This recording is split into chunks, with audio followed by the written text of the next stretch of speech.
on a été effectivement partenaire sur cette première saison. On a pas mal de candidats, de jeunes entreprises qu'on accompagne qui ont candidaté à votre concours, ce qui a été une belle vitrine pour eux. On soutient évidemment toute cette économie locale. On sait que l'aventure de l'entrepreneuriat fait peur. C'est vrai qu'il faut être accompagné. Tant mieux, on a différents réseaux pour cela. On vient d'entendre donc réseau Entreprendre, mais aussi des incubateurs. Et là, en l'occurrence, OSV Outdoor Sport Valley, donc un incubateur surtout spécialisé dans le domaine donc du sport outdoor. Et aujourd'hui, on est justement en interview visio donc sur radiomontblanc.fr aux côtés de la responsable entrepreneuriat d'OSV. Elle va nous aider un petit peu à comprendre tout ça, ce qu'est par exemple un incubateur et bien d'autres problématiques. Céline Brunel est avec nous. Bonjour Céline. Bonjour Céline. Bonjour. Merci d'être avec nous ce matin, donc à l'aube de la clôture des inscriptions donc pour cet éco-tremplin saison 2 Radio Mont-Blanc. Vous avez déjà fait partie en plus de la première saison. Oui, on a été effectivement partenaire sur cette première saison. On a pas mal de candidats, de jeunes entreprises qu'on accompagne qui ont candidaté à votre concours, ce qui a été une belle vitrine pour eux.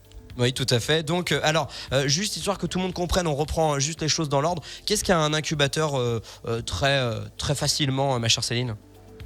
Un incubateur. Alors, notre rôle aujourd'hui est d'accompagner les jeunes entreprises dans le cadre de leur création et développement.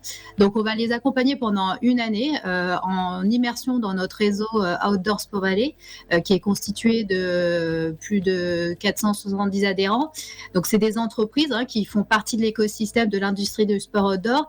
Et le fait que les jeunes entreprises soient en immersion à côté de ces entreprises qui ont déjà de l'expérience, c'est leur faire bénéficier d'une vraie dynamique. Donc, au bout de cette année, ils auront toutes les clés en main pour accélérer encore plus le développement de leur start-up. Oui, avec quand même des très très gros du secteur. Je pense notamment par exemple à Salomon et consorts qui viennent justement dans ce réseau épauler un peu toutes ces start-up, tous ces entrepreneurs qui vont essayer justement de dynamiser ce secteur.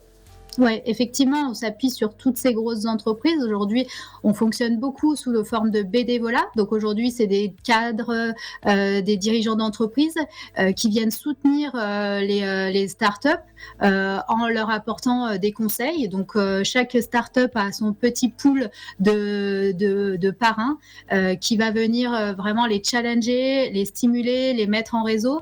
Donc ça fait que les projets aujourd'hui accélèrent beaucoup plus vite et se crée vraiment dans cette dynamique de réseau qui va être favorable pour leur business par la suite.